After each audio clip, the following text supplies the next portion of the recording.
The coffee had gone cold an hour ago, but I kept my hands wrapped around the paper cup anyway. The cafe in Coral Gables hummed with afternoon energy, the kind of place where people came to be seen rather than to actually drink overpriced lattes. I didn't fit here, hunched over my laptop in the corner booth, translating technical documents for a pharmaceutical company that paid barely enough to cover rent. My back ached from the weight I carried now, 5 months of it pressing against my spine no matter how I shifted in the uncomfortable wooden chair. The maternity jeans I'd bought secondhand dug into my sides, and I'd stopped trying to hide the swell of my stomach under oversized sweaters. There was no hiding it anymore. The document on my screen blurred as I rubbed my eyes. Medical terminology in 3 languages, due by midnight, and I was only halfway through. My phone sat face down beside my laptop. 7 missed calls from my divorce attorney that I couldn't afford to return, because every conversation cost me another $100 I didn't have. Amanda? The voice cut through the cafe noise like a blade. I knew it instantly, would have recognized it in my sleep, in my nightmares. I looked up slowly, dreading what I'd see. Ryan Cooper stood 3 feet from my table, his blonde hair perfectly styled, his blue eyes scanning me with an expression that started as surprise and curdled into something uglier. He wore a suit that probably cost more than my car, navy fabric stretched across shoulders he'd always been proud of. The woman beside him was everything I wasn't anymore. Thin, polished, wearing a burgundy dress that clung to her body like a second skin. Wow. Ryan's mouth curved into something that might have been a smile on anyone else. I almost didn't recognize you. My throat closed. I hadn't seen him since the day I'd signed the divorce papers 8 months ago. Hadn't wanted to see him. Had rerouted my entire life to avoid this exact moment. Ryan, my voice came out steady, which felt like a victory. I didn't know you came here. I don't usually. His gaze dropped to my stomach, lingered there with an expression I couldn't read. Clearly you do, though. When did this happen? The woman beside him shifted, her manicured hand sliding possessively around his arm. She looked me up and down with the kind of assessment women give each other in bathrooms and parking lots. The silent calculation of threat level. I apparently didn't register as one. I should get back to work. I reached for my laptop, but Ryan moved closer, blocking my exit from the booth. Come on, don't be like that. I'm just surprised, that's all. He glanced at his girlfriend, then back at me. You look different. Different. I repeated the word flatly. Yeah, you know. He gestured vaguely at me, and I watched his face arrange itself into false concern. You've gained weight. A lot of it. I mean, I know the divorce was hard, but stress eating isn't the answer, Amanda. You should really take care of yourself. Heat flooded my face. The cafe seemed to shrink around us, other conversations fading into white noise. I was suddenly, acutely aware of every person who might be listening, might be watching Ryan Cooper tell his fat ex-wife that she'd let herself go. I'm not stress eating. The words came out harder than I intended. No? His eyebrows lifted in exaggerated surprise. Then what's your excuse? Because you used to be so careful about your figure. Remember when you wouldn't even eat carbs after 6? And now look at you. His girlfriend laughed, a tinkling sound that made my hands curl into fists under the table. Ryan, leave her alone. Maybe she's just happy now. Happy. Ryan snorted. Is that what we're calling it? I tried to stand, but he didn't move, his body blocking the narrow space between the booth and the next table. My laptop bag was on the seat beside me, my phone just out of reach. The pregnancy made me slower, clumsier, and Ryan knew it. I could see the knowledge in his eyes, the way he'd positioned himself deliberately. Excuse me. I kept my voice level. I need to go. Where? Got another shift at some dead-end job? He leaned against the table, casual, like we were old friends catching up. Because I heard you're doing translation work now. That must pay really well, judging by everything. His gesture encompassed my whole life. The cheap clothes, the battered laptop, the corner booth in a cafe I couldn't actually afford. The baby I carried alone because the father had signed away his rights the moment he found out. Disappeared so fast I'd half convinced myself I'd imagined him entirely. Move, Ryan. I'm just worried about you. His tone shifted, became almost gentle, which was somehow worse. This isn't healthy. You're eating for 2 now, I guess. But you don't have to eat for 10. Maybe you should see someone. A therapist or a nutritionist or something. My vision tunneled. I was going to be sick. Right here in this expensive cafe with its exposed brick walls and Edison bulbs. I pressed one hand to my stomach, feeling the baby kick against my palm, and wished desperately for the ability to disappear. The lady asked you to move. The voice came from behind Ryan, low and controlled, with an accent I couldn't quite place. Italian, maybe, or something close to it. Ryan stiffened, then turned. The man standing there was taller than Ryan, broader, with black hair and dark eyes that seemed to absorb light rather than reflect it. He wore a black suit that fit him like it had been created specifically for his body, and there was something in the way he stood, utterly still and completely relaxed, that made Ryan take an involuntary step backward. Sorry, man. We're just talking. Ryan's voice had changed, lost some of its edge. This is my ex-wife. We're catching up. No. The man's gaze moved to me, held for a moment, then returned to Ryan. You're leaving. It wasn't a question. Wasn't even really a threat. Just a statement of fact, delivered in that same even tone that somehow made the cafe feel colder.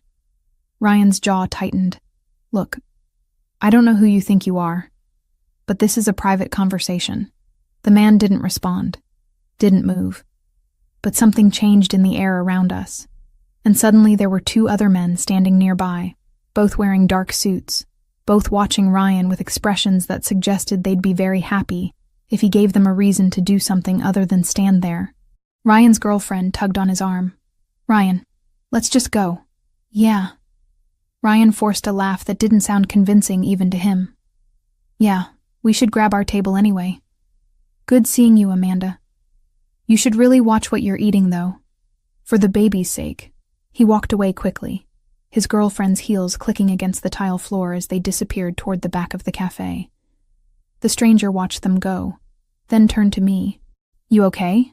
I managed a nod, though my hands were shaking so badly I had to clasp them together in my lap. Thank you. You didn't have to do that. Yes, I did.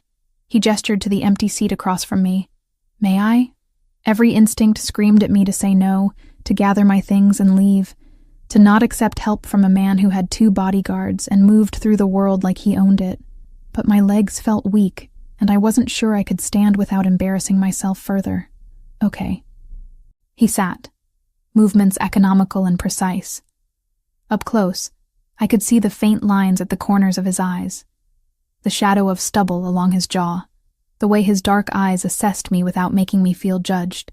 He was older than Ryan, maybe late 30s, and carried himself with the kind of confidence that came from never having to prove anything to anyone. I'm Joseph. He didn't offer his hand, seemed to understand that I wasn't ready for touch. Amanda. He repeated it like he was testing the weight of the name. That man. Your ex-husband? Yes. The admission tasted bitter. He's an asshole. A startled laugh escaped me, surprising us both. Yeah, he is. Joseph flagged down a server, a young man who appeared instantly at his elbow. Water for the lady, and whatever she was drinking, but hot this time. I'm fine, really. You're shaking. His tone left no room for argument. The server disappeared, returned within moments with a glass of ice water and a fresh latte that probably cost $12. I wrapped my hands around the cup, letting the heat seep into my palms. Thank you. I meant it. For the coffee and for... before. I have sisters. Joseph's expression softened slightly. 2 of them. I know what it looks like when a man is trying to make a woman feel small. We sat in silence for a moment. Around us, the cafe continued its afternoon rhythm, oblivious to the small drama that had just unfolded.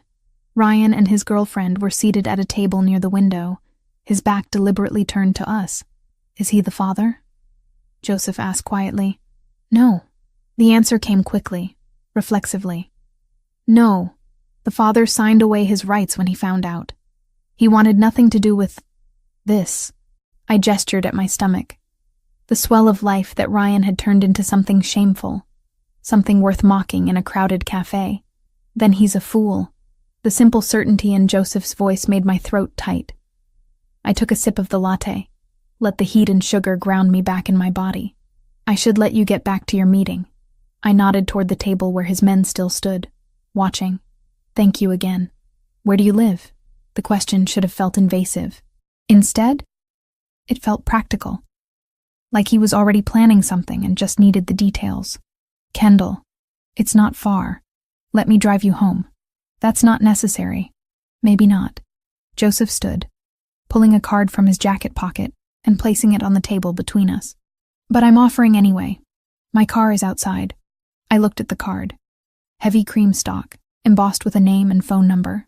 No company, no title, just Joseph Rinaldi and 10 digits that felt like a lifeline I didn't know I needed.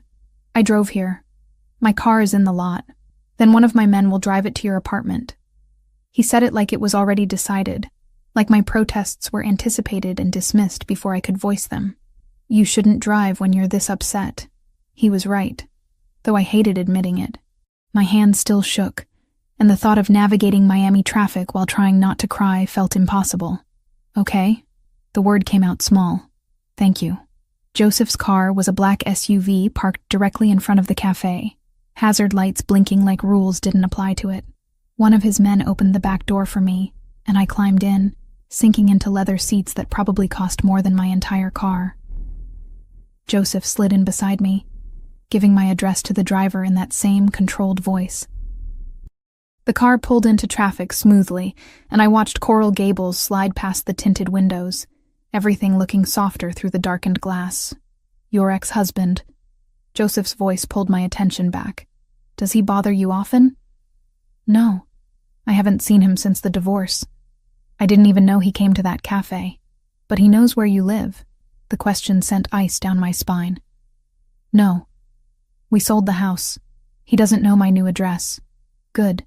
Joseph settled back against the seat. Keep it that way. We rode in silence for a while. The driver navigated the streets with practiced ease, and I realized Joseph must make this trip often, must know these roads as well as I did. Maybe better.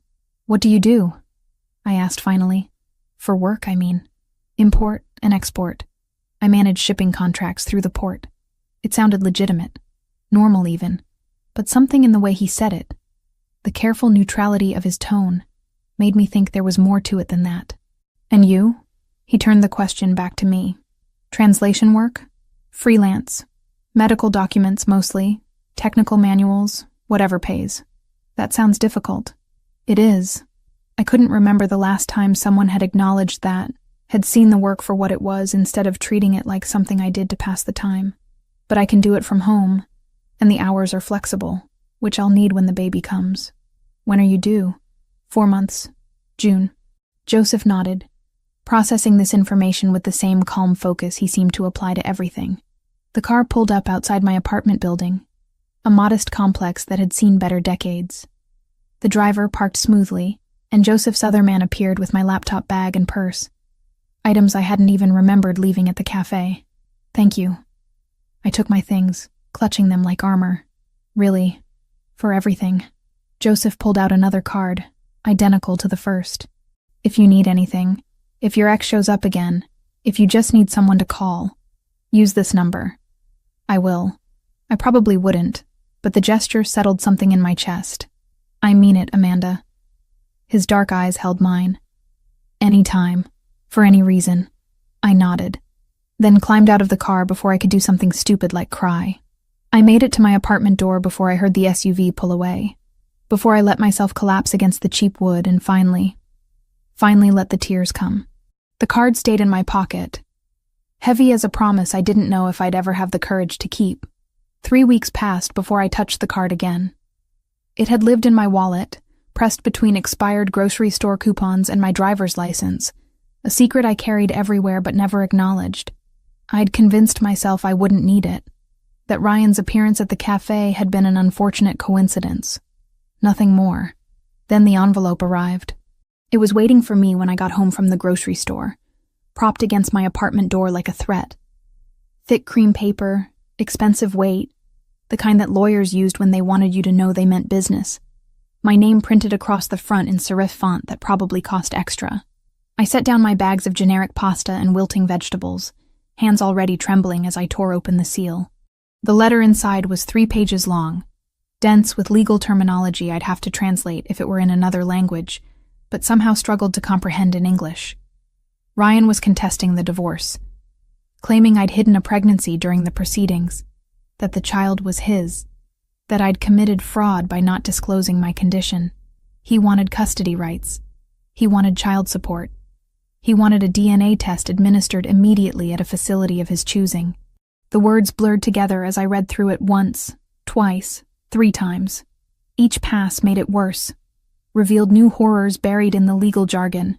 There was a court date already scheduled, a demand for financial records, threats of perjury charges if I'd knowingly lied about my pregnancy status during the divorce. I made it to the bathroom before I threw up, my knees hitting the tile hard as morning sickness combined with pure panic. The baby kicked against my ribs, probably sensing my distress, and I pressed one hand to my stomach while the other clutched the edge of the toilet. "It's okay," I whispered, though I had no idea if that was true. "We're going to be okay," but I didn't know how. The letter demanded a response within 14 days. It referenced lawyers I couldn't afford and procedures I didn't understand. Ryan knew I had no money for this, knew I'd barely scraped together enough for my own attorney during the divorce. This was calculated cruelty, and it was working. I pulled myself up using the sink, splashed cold water on my face, and stared at my reflection.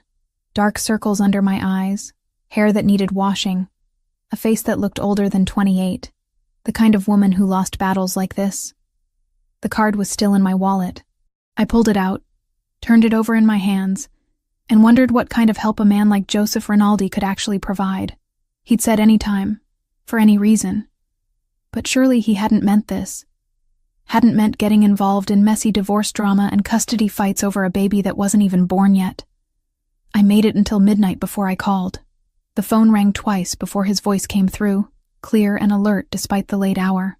"Amanda, I'm sorry." The words tumbled out. "I know it's late. I shouldn't have called. But I didn't know who else to ask, and I don't even know if you can help with this kind of thing. But the letter said 14 days. And I don't have money for a lawyer. And I'm scared he's actually going to take my baby even though it's not his. And I can prove it's not his. But proving things costs money I don't have, and—" "Stop." Joseph's voice cut through my spiral gently but firmly. "Take a breath." I did, pulling air into lungs that felt too tight. "Now tell me slowly. What letter?" So I did. Explained about the envelope, the legal demands, Ryan's claims that the baby was his and I'd hidden the pregnancy.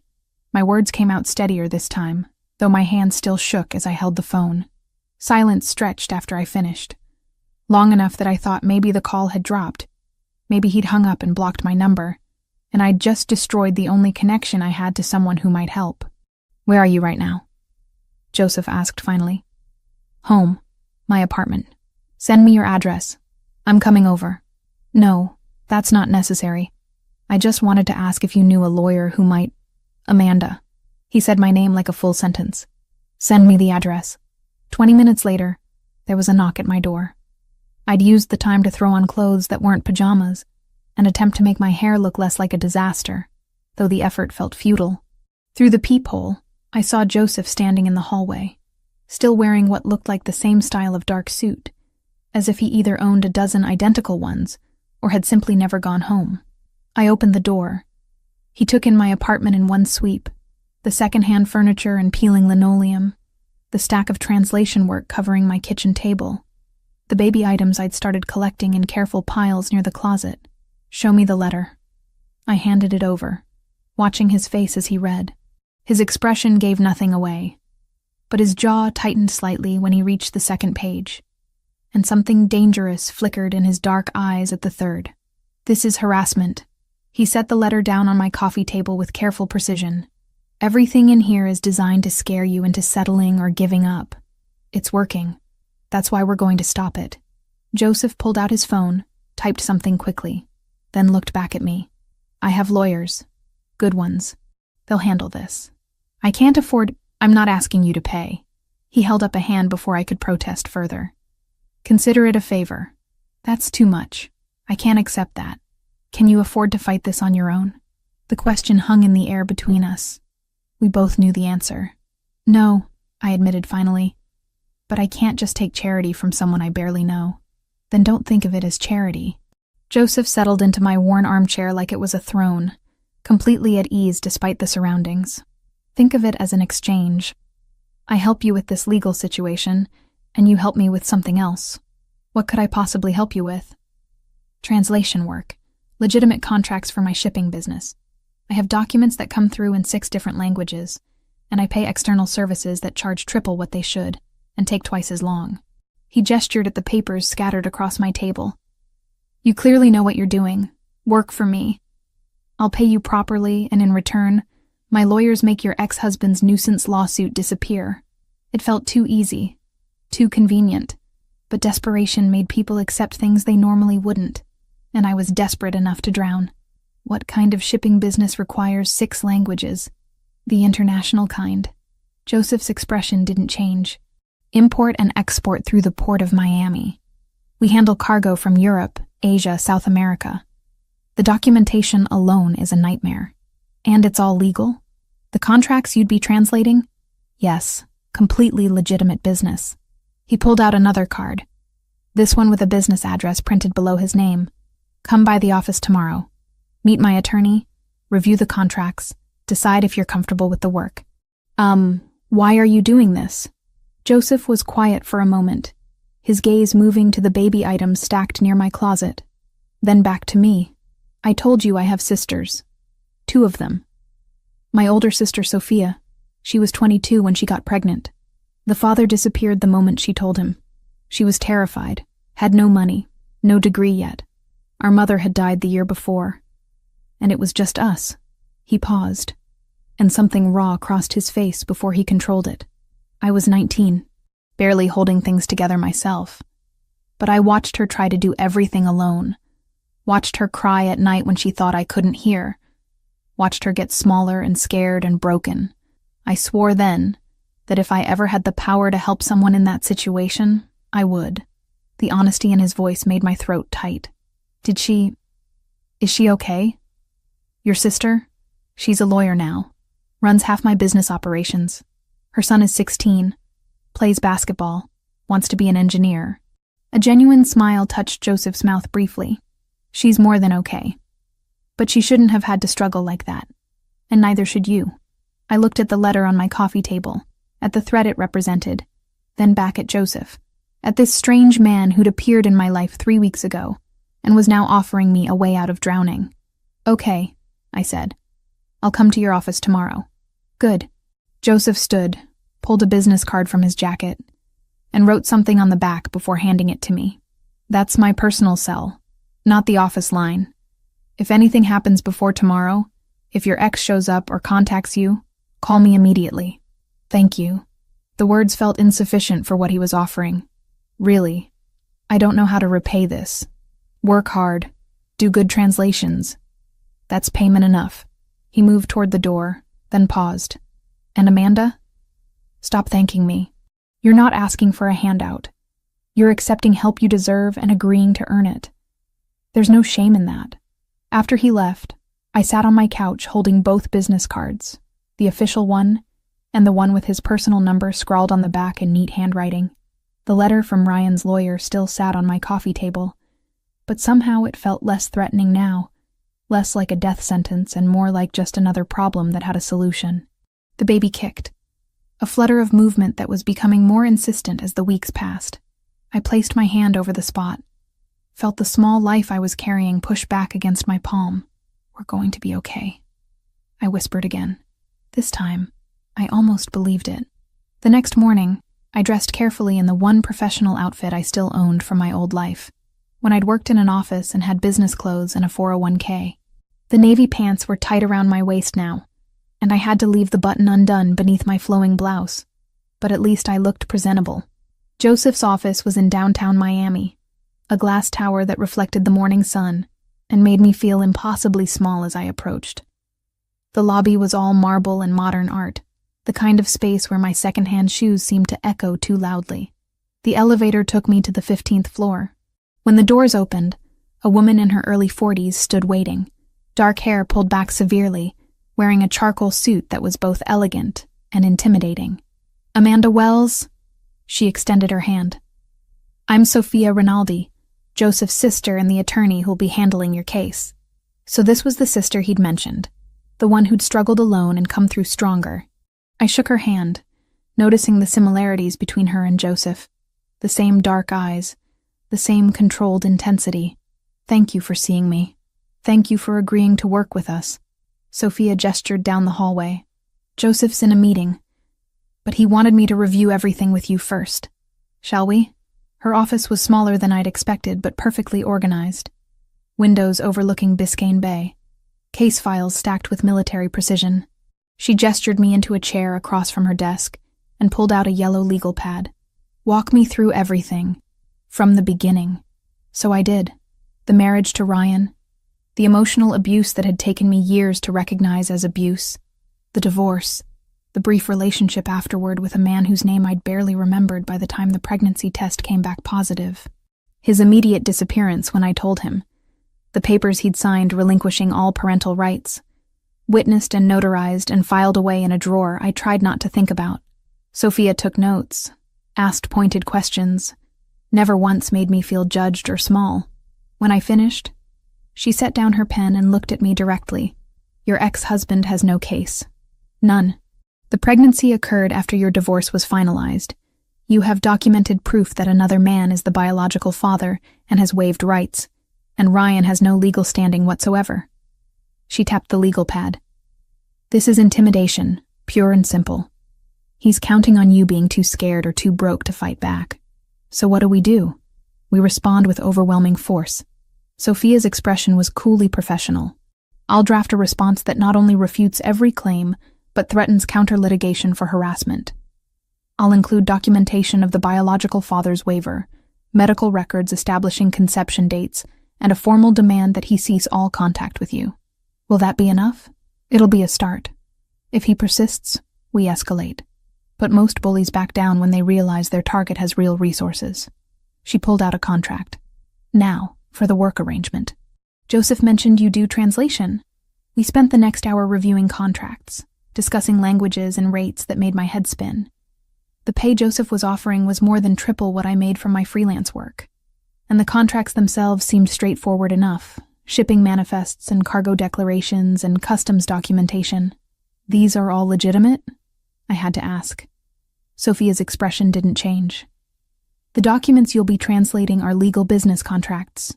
I can't speak to everything that happens in this office, but what you'll be working on is completely above board." It was as honest an answer as I was likely to get.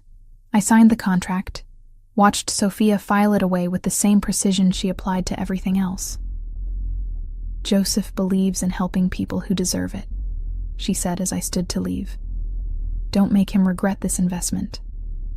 "I won't." She walked me to the door, then paused. "For what it's worth, my brother doesn't do this often. Offer help to strangers. You must have made an impression." I didn't know what to say to that, so I just nodded and left. Joseph caught me at the elevator, appearing from wherever his meeting had been with that same quiet intensity. "Sophia took care of everything?" "Yes. Thank you. For all of this. Stop thanking me." But he said it without heat. "You start Monday. Someone will email you the first batch of documents tonight." The elevator arrived, doors sliding open. I stepped inside, pressed the button for the lobby, and watched Joseph's face as the doors began to close. "Amanda," his hand shot out, stopping them. "One more thing. That card I gave you, with my personal number? I meant what I said. Anytime. For any reason." The doors closed before I could respond, and I rode down to the lobby wondering what kind of man Joseph Rinaldi really was, and why he'd decided to save someone like me. 2 months later, my life had developed a rhythm I'd never expected to find comfortable.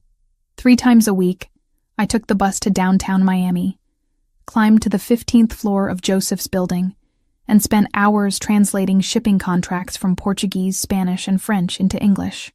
The work was methodical, precise, and paid enough that I'd actually started saving money for the first time since the divorce. 7 months pregnant now. Every movement required calculation. Getting on and off the bus meant timing, planning, accepting help from strangers who held doors and offered seats. My body had become public property in ways that still startled me. People touching my stomach without asking, offering unsolicited advice about what I should eat, how I should sit, whether I should be working at all. Joseph's office had become a refuge from that. His employees treated my pregnancy as unremarkable. Just another fact about me, like my hair color, or my preference for tea over coffee. The security guards knew my name. The receptionist kept ginger candies at her desk for my morning sickness. And Joseph himself had developed a habit of appearing with lunch whenever he noticed I'd skipped it. Today was Cuban from a place in Little Havana that he swore made the best ropa vieja in Miami. He set the containers on the small desk I'd claimed in a corner office, then settled into the chair across from me, without asking if I minded the company. "You're working too hard." He nodded at the stack of translated documents piling up beside my laptop. "I'm working the normal amount. You're the one who gave me all these contracts. Because you're good at it. Sophia says your translations are better than the service we used before, and you finish faster." He opened his own lunch, the smell of beef and peppers filling the small space. "But you should take breaks. You're allowed to take breaks." "I take breaks. You eat lunch at your desk while translating. That doesn't count." I closed my laptop with exaggerated patience. "Fine. I'm taking a break." Happy? Thrilled. But he was smiling slightly, that rare expression that softened his face and made him look younger than his 36 years. We ate in comfortable silence. Over the past 2 months, I'd learned that Joseph didn't require constant conversation, was content to simply exist in the same space without filling it with meaningless words. It was one of the things I'd come to appreciate about him. This ease with quiet. "Have you thought about names?" he asked eventually, nodding at my stomach where the baby was doing what felt like gymnastics against my ribs. "A few. Nothing definite yet." I pressed my hand to the spot where a tiny foot was pushing. "I keep changing my mind. My nephew, Sophia's son." She didn't name him until 3 days after he was born. Just called him the baby. Until she found something that fit. It was the most personal information Joseph had shared about his family beyond the basic facts I already knew. I'd learned to notice these small offerings. The way he'd occasionally drop details about his life like breadcrumbs I was meant to follow, but not examine too closely. "What's his name?" "Gabriel. He's 16 now, plays basketball, wants to study engineering." Pride colored his voice. "Smart kid. Reminds me of Sophia at that age, stubborn and certain about everything. She seems like she'd be certain about most things. She is. It's why she's such a good lawyer." Joseph finished his lunch, started collecting the empty containers. "Actually, she wants to meet you properly. Not as your attorney, but as my sister. She's been asking about you." Something nervous fluttered in my chest. "Why?" "Because I talk about you, apparently. Enough that she's noticed."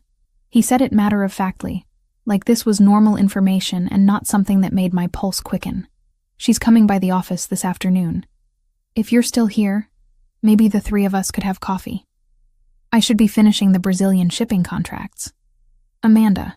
He gave me a look. "Take the break." So 3 hours later, I found myself in Joseph's actual office, a massive space with floor-to-ceiling windows overlooking Biscayne Bay, sitting across from Sophia Rinaldi, while Joseph made espresso at a machine that probably cost more than my car. Sophia had softened since our first meeting, or maybe I'd just gotten better at reading her. She wore less formal clothes today, dark jeans and a cream blouse, her hair loose around her shoulders instead of pulled back severely. But her dark eyes still assessed me with that same intensity Joseph had, taking in details I wasn't sure I wanted noticed. "So," she accepted the espresso Joseph handed her. "You've been working here 2 months. How are you finding it?" "Good. The work is straightforward and everyone's been welcoming." "That's not what I asked." Sophia's directness was gentler than it might have been. "I asked how you're finding it. Being here. Working with my brother." I glanced at Joseph, who'd settled behind his desk with his own espresso, watching this interaction with what looked like amusement. "It's been helpful. More than helpful.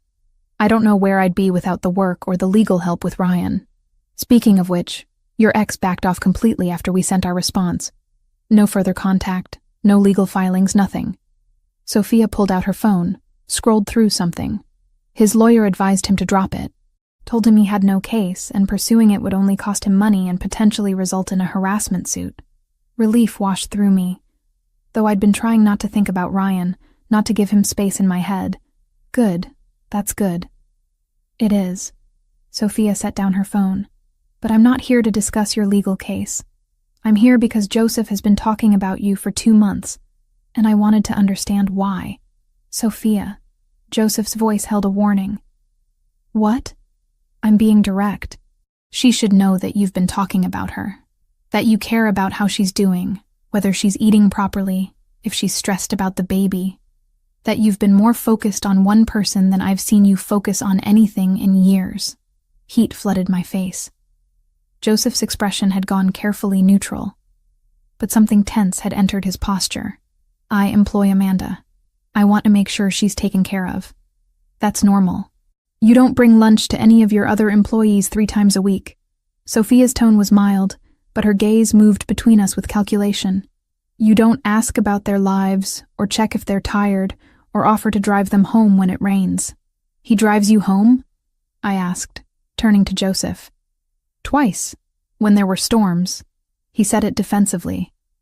The buses stop running reliably and you're pregnant. My point, Sophia continued, ignoring both of us, is that my brother doesn't do this. He doesn't get personally involved. So either you're very good at manipulation, which I doubt, or there's something genuine happening here that neither of you has acknowledged yet. The silence that followed felt heavy. I could hear the espresso machine hissing in the background. Traffic sounds filtering up from 15 floors below. My own heartbeat loud in my ears. I should get back to work. I started to stand, but Sophia held up a hand. Wait. I'm not trying to make you uncomfortable. I'm trying to understand if your intentions toward my brother are honest. My intentions? The word came out sharper than I meant. I don't have intentions. I work here. Joseph helped me when I needed help. That's all. Is it? Sophia's gaze was steady. Because from where I'm sitting, you've been spending significant time with my brother, accepting his help, becoming part of his routine. And I need to know if you're doing that because you genuinely care or because it's convenient. Something hot and defensive rose in my chest. I care about Joseph, as a person who's been incredibly kind to me.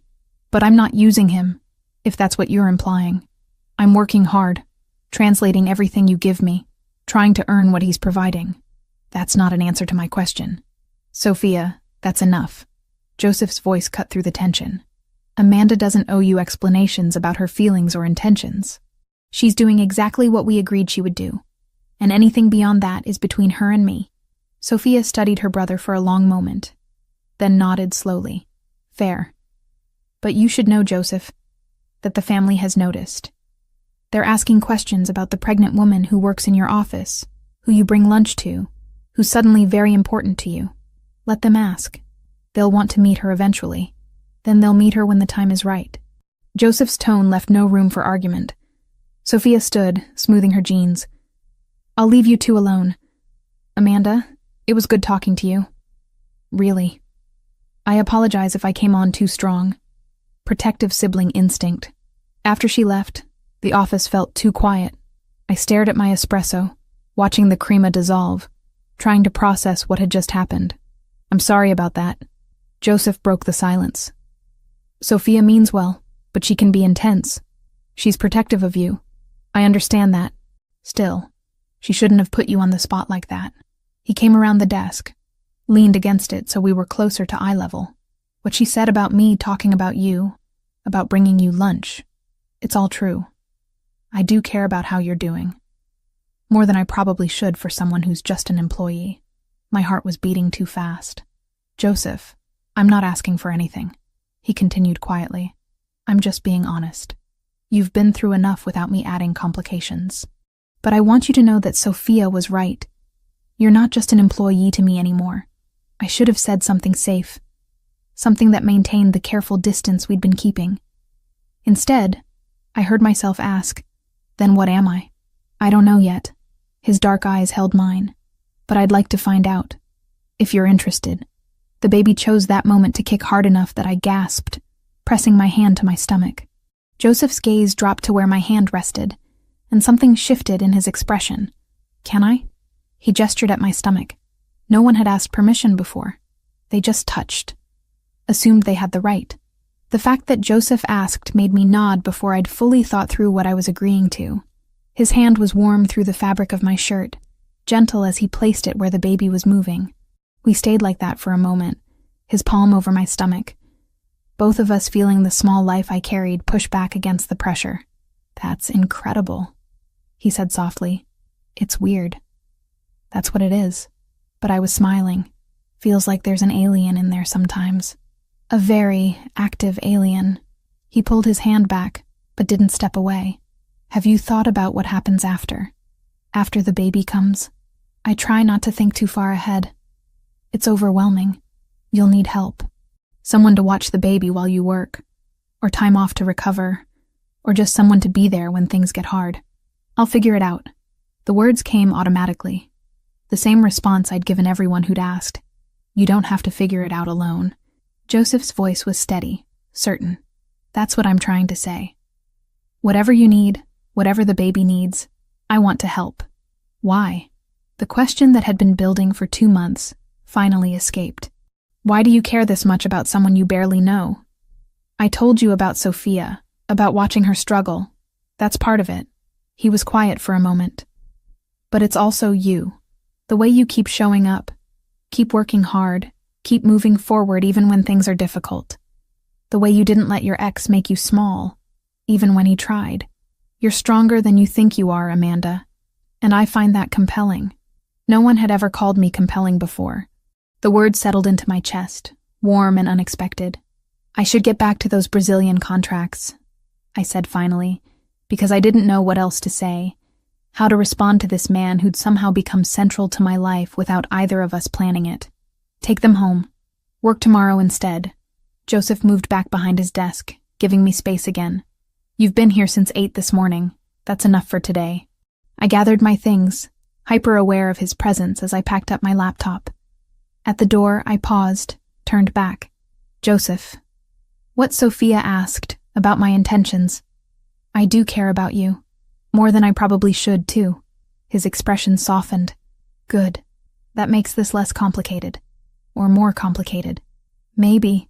But I've never been afraid of complicated. I left before I could say anything else. Anything that might push us past the careful line we'd been walking. But as I rode the elevator down to the lobby, I touched my stomach where his hand had rested, and wondered what it meant that I wanted him to touch me there again. Wanted him to be part of this in ways I hadn't let myself imagine before. The baby kicked in response, and I took it as agreement. The contraction hit while I was translating a Portuguese customs declaration, a sudden tightening across my abdomen that made me gasp and grip the edge of my desk. 8.5 months, still 2 weeks before my due date, and my body had apparently decided it was done waiting. I breathed through it, counting seconds the way the online videos had taught me, waiting for it to pass. When it did, I checked the time on my laptop. 10 in the morning. Joseph was in a meeting with potential shipping partners. Something about expanding routes to Argentina that Sophia had mentioned would take at least 2 hours. 20 minutes later, another contraction came. Stronger this time, sharp enough that I had to stand and pace the small office, one hand pressed to my lower back. This wasn't practice. This was real, and it was happening too fast. I pulled out my phone with shaking hands, pulled up Joseph's contact. He'd told me to call any time, but interrupting his meeting for this felt like overstepping some invisible boundary we'd been carefully maintaining for weeks. The third contraction made the decision for me. He answered on the first ring. Amanda? What's wrong? I think I'm in labor. My voice came out steadier than I felt. I'm sorry. I know you're in a meeting, but the contractions are getting closer, and I don't think I should take the bus to the hospital and... Stay where you are. I'm coming. The line went dead. I managed to gather my laptop and purse before the next contraction hit. This one strong enough that I had to lean against the desk and focus on breathing. The baby had been active all morning, pressing against my ribs and spine like it was trying to find an exit. Joseph appeared in less than 5 minutes, still wearing his suit jacket, his face composed but his eyes sharp with concern. He took in my position against the desk, the way I was breathing through another contraction, and moved immediately to my side. How far apart? His hand settled on my back, applying gentle pressure that somehow helped. Maybe 15 minutes? They started about an hour ago. Okay, we're going to Baptist Hospital. I already called ahead, they're expecting you. He helped me straighten as the contraction passed, then retrieved my bags with his free hand. Can you walk? Yes, I'm fine. Really, it's just... Another contraction cut me off, and Joseph's arm came around my waist, supporting my weight. You're not fine. You're in labor. Stop pretending otherwise. The elevator ride down felt eternal.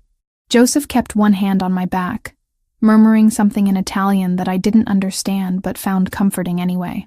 His driver was waiting when we reached the lobby, the black SUV already running. Joseph helped me into the back seat, then slid in beside me. The driver pulled into traffic smoothly, but every bump in the road sent jolts of discomfort through my body.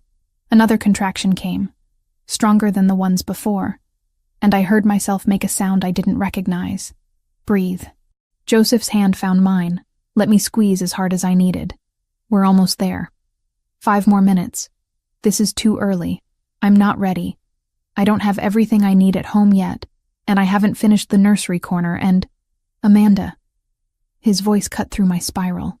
None of that matters right now. Right now, you just need to focus on breathing and getting to the hospital. Everything else, we'll handle later. Baptist Hospital materialized through the window, all glass and concrete and promise of help. Joseph had the door open before we'd fully stopped, his arm around my waist again as he guided me toward the entrance. A nurse with a wheelchair was already waiting, clipboard in hand. Amanda Wells? She was efficient, professional, getting me into the chair without fuss. We have a room ready for you. When did contractions start? I tried to answer, but Joseph did it for me, relaying times and intervals with precision, while I focused on not screaming through another contraction. The hospital moved around us in a blur of hallways and automatic doors and concerned faces. Someone put a hospital gown in my hands. Someone else hooked monitors to my stomach. A doctor appeared, young and competent, explaining that premature labor at 36 weeks wasn't ideal, but also wasn't dangerous. That the baby would likely be fine, but might need some extra monitoring. Through all of it, Joseph stayed. He answered questions when I couldn't, held my hand when the contractions peaked, spoke to the medical staff with the same calm authority he brought to everything. When the doctor asked if he was the father, he didn't correct them, just said he was staying regardless. You don't have to. I managed between contractions. This wasn't part of our agreement. You've already done enough. Stop talking about agreements. He brushed damp hair from my forehead. I'm staying because I want to. Because you shouldn't do this alone. The labor progressed faster than anyone expected. 4 hours of increasing pain, of breathing techniques that stopped working, of nurses checking dilation and making encouraging sounds that felt condescending, until suddenly they weren't. Suddenly it was time to push, and there were more people in the room, and Joseph was beside me saying things I couldn't quite hear over the roaring in my ears. One more push, Amanda. You're almost there. I pushed, felt something give and shift, and then suddenly release. A cry filled the room, high-pitched and angry and perfect. The doctor held up a small, red-faced creature that was somehow mine. Somehow real. It's a boy. The nurse took him, began cleaning and wrapping while I lay back against the pillows. Exhausted beyond anything I'd known was possible. 6 pounds, 2 ounces. Small but healthy. Good lung capacity, clearly. They placed him on my chest moments later, this tiny person with dark hair and eyes that weren't quite focused yet, still adjusting to existence outside my body. He was warm and solid, and terrifying in his fragility. Hey, my voice came out cracked. Hey, you decided to come early, huh? The baby made a small sound. Not quite a cry, more like a complaint about the general state of things. I touched his tiny hand, watched his fingers curl reflexively around mine. When I looked up, Joseph was standing a few feet away, staring at the baby with an expression I'd never seen on his face before. Something raw and unguarded, like he was watching something miraculous happen, and didn't quite know how to process it. Do you want to hold him? I asked. Joseph moved closer slowly, like he was afraid sudden movement might break something. The nurse showed him how to support the head, how to cradle the small body against his chest. When she transferred the baby to his arms, Joseph's whole demeanor changed, became even more careful, more present. "He's so small." Joseph's voice was barely above a whisper. "He's actually good-sized for premature. The doctor said he'll probably be fine after a few days of monitoring." Joseph walked to the window, still holding the baby, looking down at the small face with the kind of focus usually reserved for business deals and shipping contracts. I watched them together. This man who'd somehow become central to my life and the baby I'd been preparing to raise alone, and felt something shift in my chest that I couldn't quite name. The nurse took the baby back eventually, said he needed to go to the NICU for observation, but that I could visit in a few hours. The room emptied gradually, leaving just me and Joseph in the sudden quiet. He pulled a chair close to the bed, sat down heavily. "You did incredible." I screamed a lot. "You gave birth. You're allowed to scream." He was quiet for a moment. "Have you thought about what you're going to name him?" "Daniel." The name had come to me sometime during labor, between contractions and panic. Daniel Wells. It means God is my judge in Hebrew. Seemed appropriate. Daniel. Joseph tested it. It suits him. We sat in comfortable silence, exhaustion pulling at both of us. Through the window, Miami sprawled in afternoon sunshine, oblivious to the small miracle that had just happened 15 floors up. "Amanda." Joseph's voice was serious. "I need to tell you something, and I need you to listen without interrupting." Anxiety tightened in my stomach. "Okay, I didn't plan this. Didn't plan to care about you the way I do. When I helped you in that cafe 2 months ago, I thought it would be a one-time thing. A favor for someone in a bad situation, and then we'd both move on." He leaned forward, elbows on his knees. "But that's not what happened. Joseph, you said you'd listen." His tone was gentle but firm. "Over these past 2 months, watching you work, talking to you, seeing how you handle everything with such determination, I fell in love with you. Not because you're vulnerable, or because I have some savior complex, but because you're strong and honest, and you make me want things I'd convinced myself I didn't need." My throat felt tight. "What things?" "A family. A home that's more than just a place I sleep.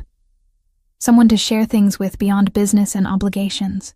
He held my gaze. "I want to be there for Daniel. Not as a favor or an employer, but as someone who cares about him because I care about you. I want to be his father, if you'll let me. I want to be part of your life in every way you're willing to have me." Tears were sliding down my face before I could stop them. "I'm a mess. I have a newborn baby and no real career, and an ex-husband who might cause problems, and I come with so much baggage. I don't care about any of that." Joseph moved to sit on the edge of the bed, careful not to jostle me. "I care about you. About the woman who keeps showing up every day, who works hard, who protected her baby from someone who tried to take him before he was even born. That's who I fell in love with. I love you too." The admission felt easier than I expected. I've been trying not to, trying to keep things professional and appropriate. But I love you. He kissed me then, gentle and careful, mindful of everything I'd just been through. When he pulled back, his hand came up to cup my face. "Then let me do this. Let me be there for you and Daniel, not as your boss or your benefactor, but as someone who wants to be part of your family. What if you change your mind? What if you realize this is too much responsibility?" "I won't." His certainty was absolute. "I've been responsible for people my entire adult life. I raised my sisters after our parents died, built a business, made decisions that affected hundreds of employees. But I've never wanted any of it the way I want this. Want you." A nurse knocked before entering, checking monitors and vital signs, breaking the moment, but not the feeling that had settled between us. After she left, Joseph stayed on the edge of the bed, holding my hand. "I need time to process," I said finally. "Not because I don't believe you, but because this is huge and I'm exhausted and I just gave birth and I can't make life-changing decisions right now." "That's fair." He brought my hand to his lips, kissed my knuckles. "Take all the time you need. I'll wait. What if I take months? Then I'll wait months." What if Daniel keeps you up all night crying and you hate it? Then I'll be tired and still here. His expression was soft. I'm not going anywhere, Amanda. That's what I'm trying to tell you. Whatever this takes, whatever you need, I'm staying. The baby was brought back 2 hours later, cleared for rooming in since his vital signs were strong and he was feeding well. Joseph was still there, had never left despite the uncomfortable chair and the long hours. He watched me try to figure out breastfeeding with a patience I didn't deserve, called the nurse when I couldn't get Daniel to latch properly, held the baby while I dozed off between feedings. When I woke in the early evening, soft light filtering through the window, Joseph was standing by the glass with Daniel in his arms, speaking quietly in Italian. I couldn't understand the words, but the tone was unmistakable. It was the sound of someone making promises, offering protection, claiming family. Daniel made a small sound of contentment, and Joseph looked down at him with that same unguarded expression from earlier. Then he glanced up, saw me watching, and smiled. He likes Italian, apparently. What were you saying to him? That he's safe, that he's loved, that no one will ever hurt him if I have anything to say about it.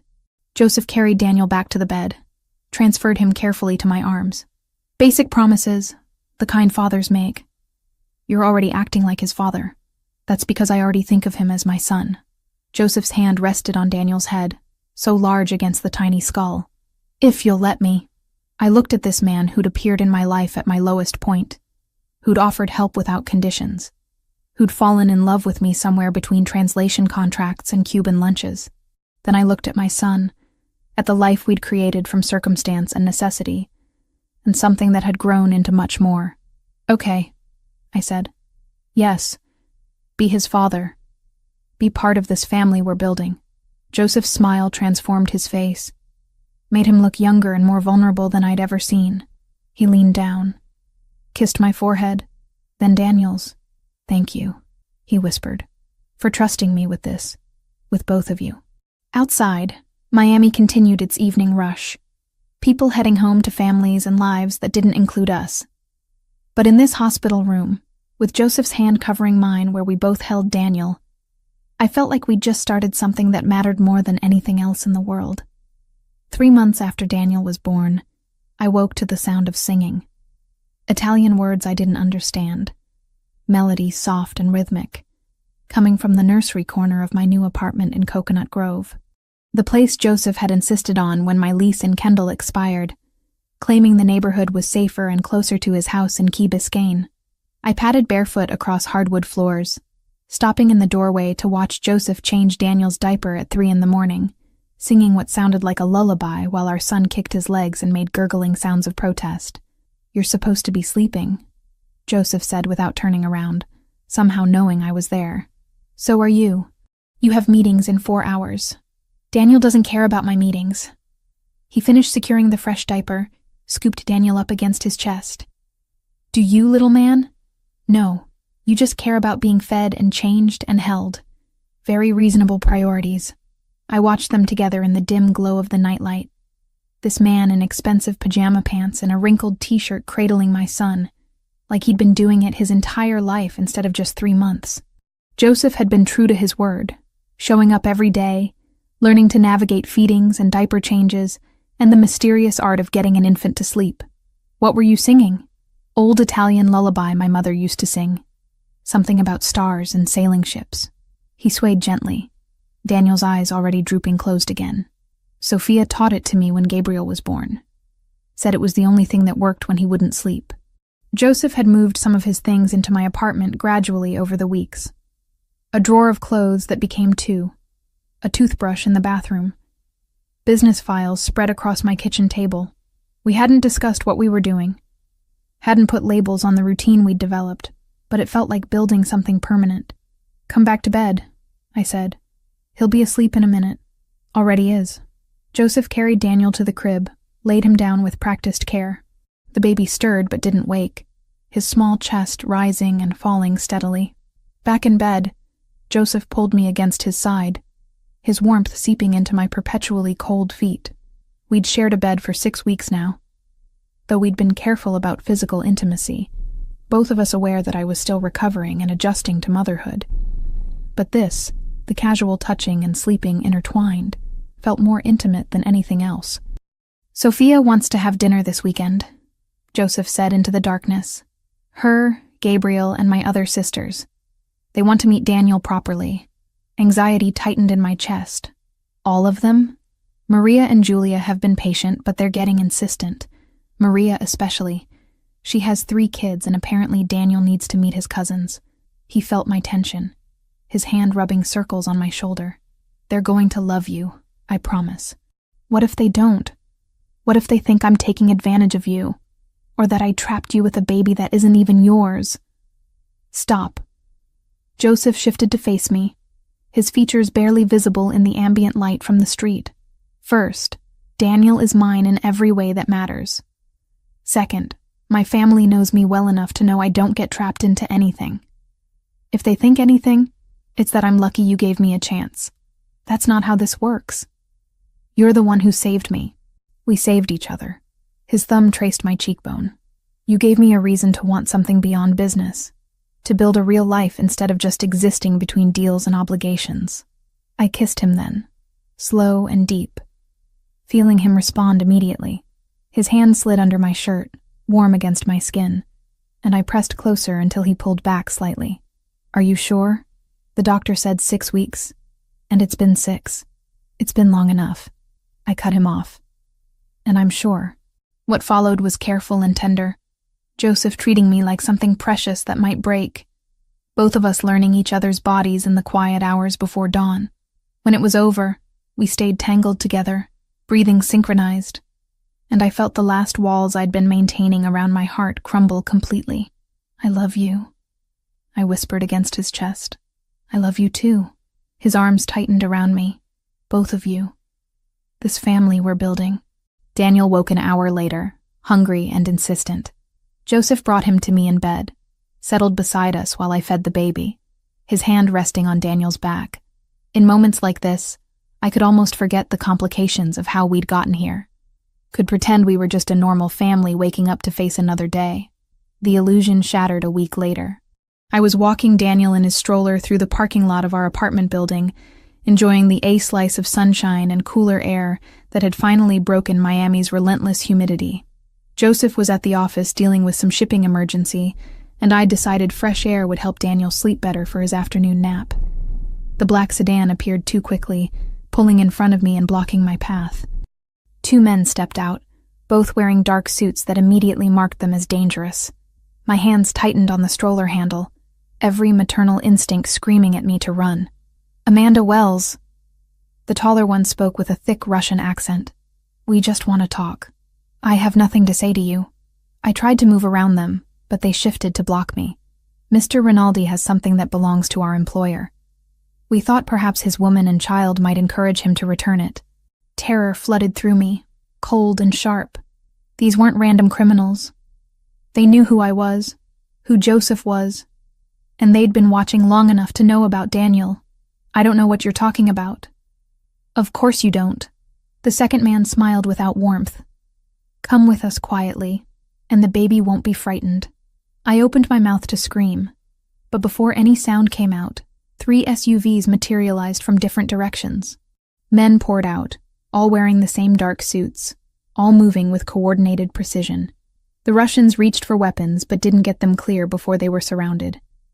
One of Joseph's security team, a man named Marco, who I'd seen at the office, appeared at my side. "Mrs. Wells, are you hurt?" No, I'm fine. Daniel's fine." My voice shook. "What just happened?" "Mr. Rinaldi has protective surveillance on you and the baby. When these men approached, we were alerted. Marco was already guiding me toward one of the SUVs.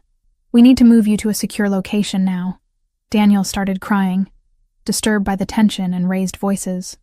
I picked him up from the stroller, holding him against my chest while Marco helped us into the vehicle. Through the window, I watched the Russians being detained, hands secured behind their backs, while someone spoke urgently into a phone. The drive took 15 minutes, ending at a house I'd never been to before. Joseph's house in Key Biscayne, all modern architecture and floor-to-ceiling windows overlooking the ocean. He met us at the door, his face pale in a way I'd never seen. "Are you okay? Is Daniel hurt?" He pulled us both into his arms, checking us over with shaking hands. We're fine. Marco's team stopped them before anything happened. I was trying to keep calm for Daniel, who'd finally stopped crying and was looking around with interest at the new surroundings. Joseph, what's going on? Who were those men? He led us inside, through a massive living space to a comfortable seating area. Once we were settled, Daniel content in my lap, Joseph sat across from us and ran his hands through his hair. I need to tell you something about my business. Something I should have explained before, but I was trying to protect you from it. The shipping isn't just shipping. Some of it is legitimate. The contracts you translate, those are real. But I also control other aspects of port operations. Things that bring me into conflict with rival organizations. He met my eyes directly. The Bratva, Russian organized crime. They've been trying to expand their territory in Miami. I've been blocking them. Today was their response. My arms tightened around Daniel. They wanted to kidnap us. Yes, to use as leverage against me. Joseph's jaw clenched. I had security watching you, but I should have told you about the threat. Should have been honest about what being with me means. What does it mean? It means you're a target. You and Daniel both. He leaned forward, elbows on his knees. I'm going to negotiate with the other families.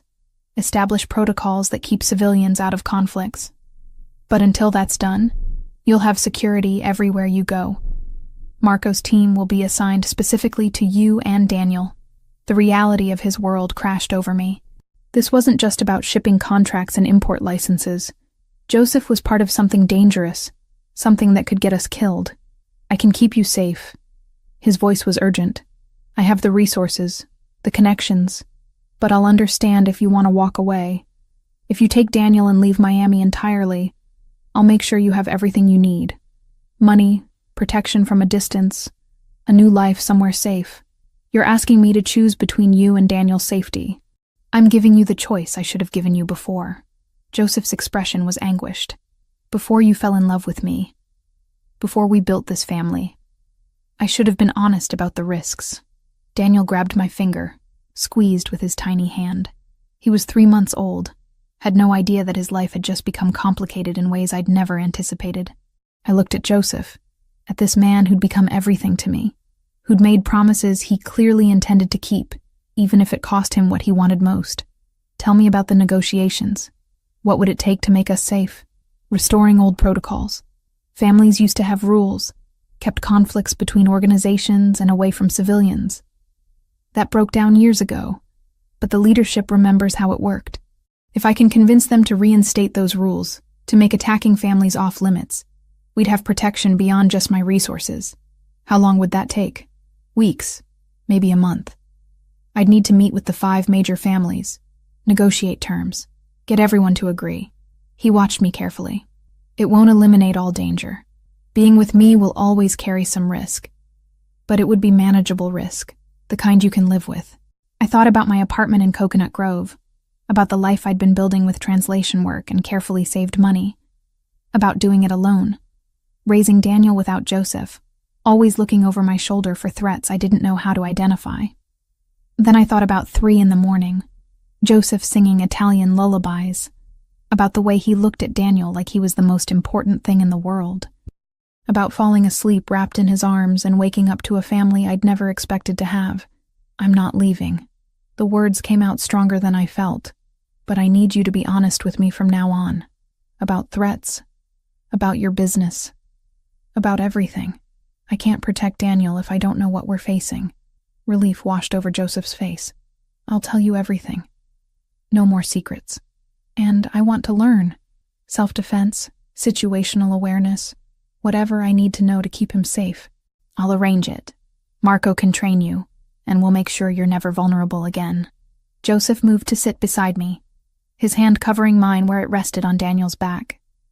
Are you sure about this? Really sure? No, I'm terrified.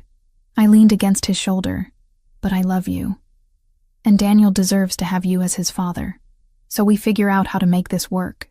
Daniel chose that moment to spit up on my shirt, completely oblivious to the life-changing conversation happening around him. Joseph grabbed a burp cloth, helped me clean up, and the mundane normalcy of it made me laugh despite everything. Welcome to my world. Joseph said dryly. Where international crime negotiations happen between diaper changes. Sounds exhausting. It is. He kissed my temple. But it's worth it. Over the next week, Joseph was true to his word. He explained his operations in detail, the legitimate businesses that provided cover, the less legitimate activities that actually funded everything. He introduced me to his security team properly, had Marco start teaching me basic awareness skills, and he began the delicate work of negotiating with Miami's other major families. Sophia became a regular presence, helping me understand the politics of Joseph's world, while also somehow becoming my friend. She brought Gabriel one afternoon. Let him hold Daniel and teach me about managing life in this strange intersection of normal and dangerous.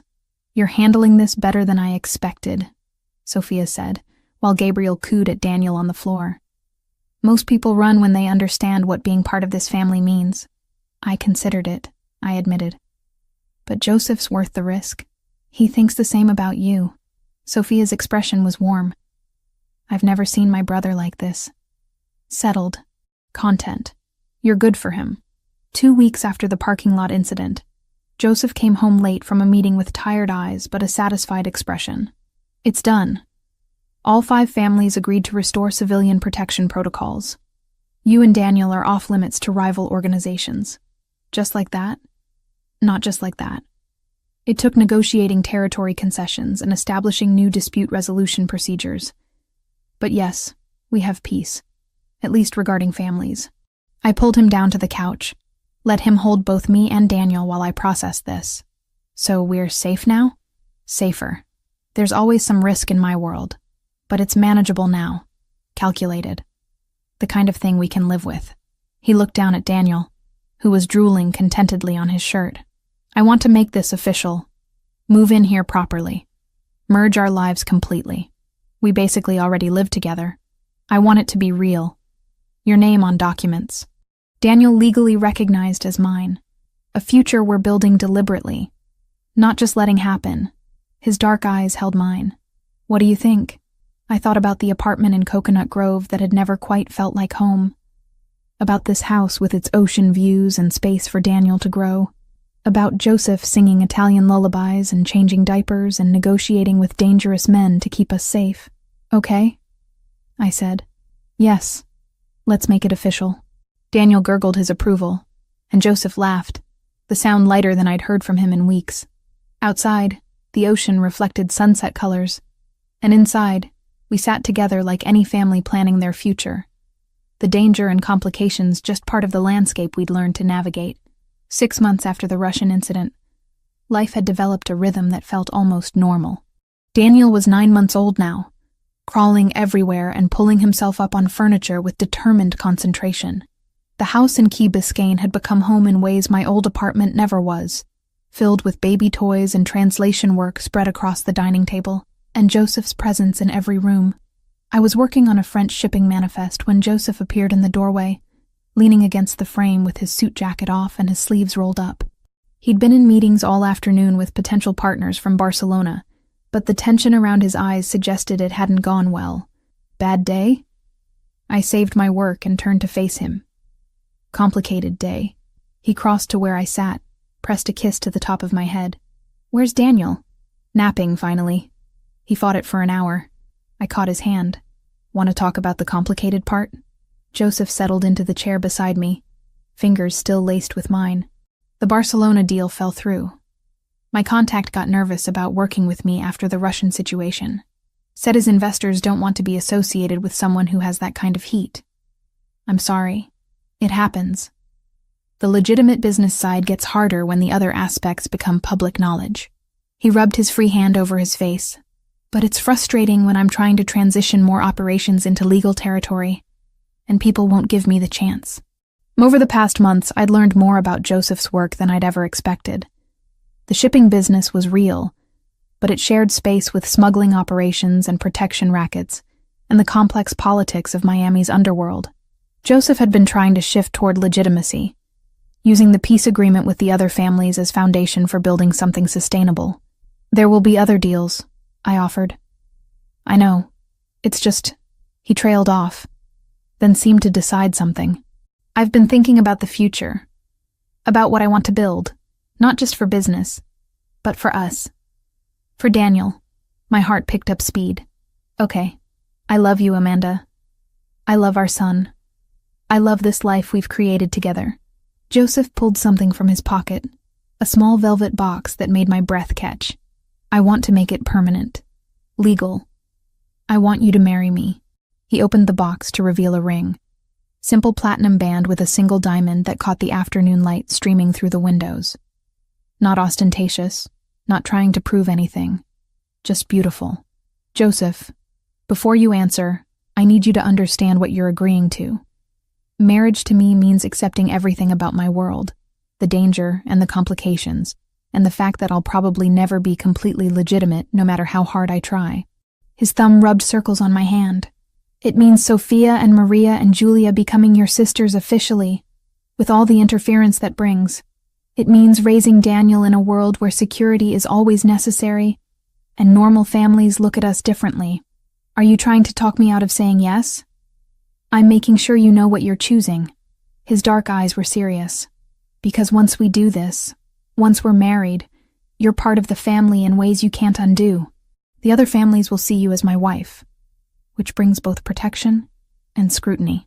Your life will never be simple again. I thought about the past 7 months, about Joseph appearing in the hospital room at 3 a.m, because Daniel had a fever and I was scared, about him teaching me to shoot at a private range, insisting I know how to protect myself and our son, about the way he'd seamlessly integrated into every part of my life, from translation work to midnight feedings, never once making me feel like a burden. My life stopped being simple the moment Ryan mocked me in that cafe and you decided to help. I squeezed his hand. Everything since then has been complicated and scary and better than anything I had before. So yes, Joseph, I'll marry you. The relief and joy that crossed his face made him look younger, more vulnerable. He slipped the ring onto my finger, then pulled me into his lap and kissed me with the kind of intensity that still made my pulse race after all these months. Thank you, he murmured against my mouth, for trusting me with this. With you and Daniel. Thank you for asking properly, instead of just assuming. I settled against his chest, admiring the ring on my hand. When were you thinking? For the wedding? Soon. I don't want to wait. His arms tightened around me, but I want it done right. Family present, everything legal and official. Maybe a month. That's fast. I've waited long enough to make you my wife. I'm not interested in long engagements. Daniel's cry came through the baby monitor, his nap apparently over. Joseph released me reluctantly, but we went to the nursery together, finding our son standing in his crib with his arms reaching up. Hey, little man. Joseph scooped him up, and Daniel immediately grabbed at his face with sticky fingers. Want to hear some news? Your mom said yes. We're getting married. Daniel gurgled, more interested in trying to eat Joseph's watch than in family announcements. I leaned against the doorframe, watching them together and trying to reconcile this domestic scene with the reality of Joseph's world. We should tell your sisters, I said, before they find out some other way and get offended. Sophia probably already knows. She has an uncanny ability to figure things out before I tell her. But Joseph pulled out his phone anyway, texting with one hand while Daniel tried to grab it with both of his. The response came within seconds. Sophia's reply was simply, "Finally. Dinner at my place tomorrow. Everyone will be there." Tomorrow? I felt panic rising. That's not enough time to prepare. Prepare for what? They already love you. Joseph settled Daniel on his hip. Sophia wouldn't let me hear the end of it if I married someone she didn't approve of, and Maria's been asking when I'm going to make it official for months. But I should bring something, or dress appropriately, or... Amanda. He cut off my spiral. You're family already. Tomorrow is just the formal announcement. They're going to be happy, not judgmental. He was right, of course. The next evening at Sophia's house in Coral Gables, surrounded by his sisters and their families, the reaction to our engagement was enthusiastic support. Maria hugged me so hard I lost my breath, while Julia cried and immediately started planning wedding details I hadn't even considered yet. Sophia pulled me aside while the others cooed over Daniel and discussed catering options. "You're good for him," she said without preamble. I wasn't sure at first. Thought maybe you were just in a bad situation and he was your way out. But watching you these past months, the way you handle his world without losing yourself in it, I understand why he loves you. Thank you. That means a lot. Don't thank me yet. But Sophia was smiling. Being part of this family is work. We're loud and opinionated, and we will absolutely interfere in your life. But we're also loyal, and we protect our own. You're one of us now. Gabriel, Sophia's 16-year-old son, appeared at my elbow. Can I hold Daniel again? He likes when I make faces at him. I handed over my son, watching Gabriel settle on the couch with practiced ease, making exaggerated expressions that had Daniel laughing his gurgling baby laugh. This was the family I was marrying into. Complicated and loud and full of love that showed itself through constant presence and fierce protection. Joseph found me later on the back patio, looking out at Sophia's carefully landscaped garden. Overwhelmed yet? Little bit? I leaned against his side. Your family is intense. That's a polite way of saying they're a lot. He wrapped an arm around my waist. But they mean well, and they're genuinely happy about us. I can tell. Maria's already trying to plan a bridal shower. Let her. It'll make her happy, and you'll end up with ridiculous gifts that somehow become essential.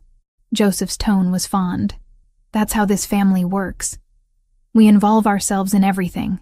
Inside, I could hear someone arguing about whether the wedding should be in a church or outdoors, voices rising with passionate opinions. Daniel's laugh punctuated the debate, reminding me that all of this, the chaos and the love and the complicated politics, was for him, to give him a family that would surround him with protection and acceptance. Months had slipped by in a blur of night feedings, cautious laughter, and the strange steadiness that came from surviving together.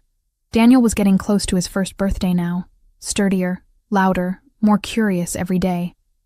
And sometimes I caught myself thinking we might actually be okay. I'm pregnant. The words escaped before I'd fully processed them. Joseph went very still. What? I took a test this morning.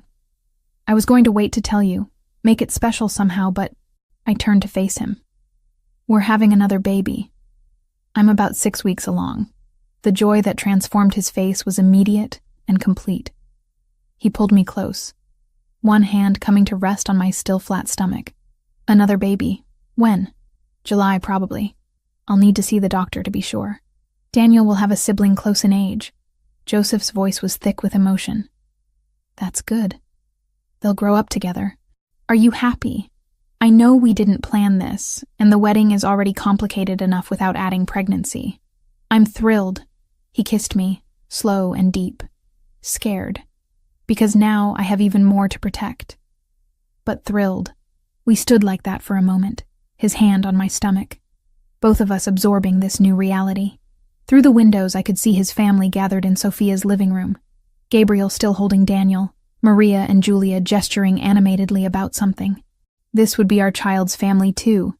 This loud, loving, complicated group. We should tell them, Joseph said finally. Now? I just told you 5 minutes ago. They're all here. Might as well share the news while we have everyone together. His expression was mischievous. Plus, it'll derail the wedding planning arguments, which I find exhausting. Back inside, Joseph cleared his throat for attention. The room quieted gradually, everyone turning to look at us with expectant faces.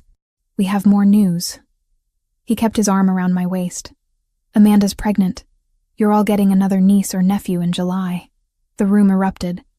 Maria actually shrieked. Sophia's eyes went wide with surprise and delight, and Julia immediately started crying again.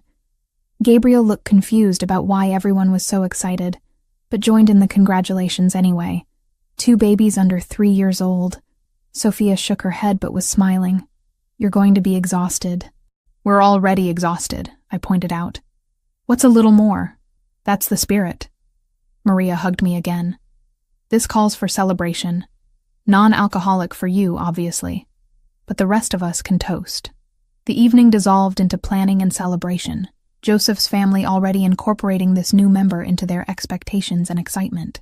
I watched them pass Daniel around, saw how naturally they included him in every conversation, and felt the last of my reservations about marrying into this family ease. Later, after we'd returned home and put Daniel to bed, Joseph and I lay in the darkness of our bedroom. His hand rested on my stomach, though there was nothing to feel yet, except the knowledge that something was growing there. "Thank you," he said quietly. "For getting pregnant? I'm pretty sure you participated in that. For choosing this. For choosing me in this complicated life. For giving Daniel siblings and making a family with me."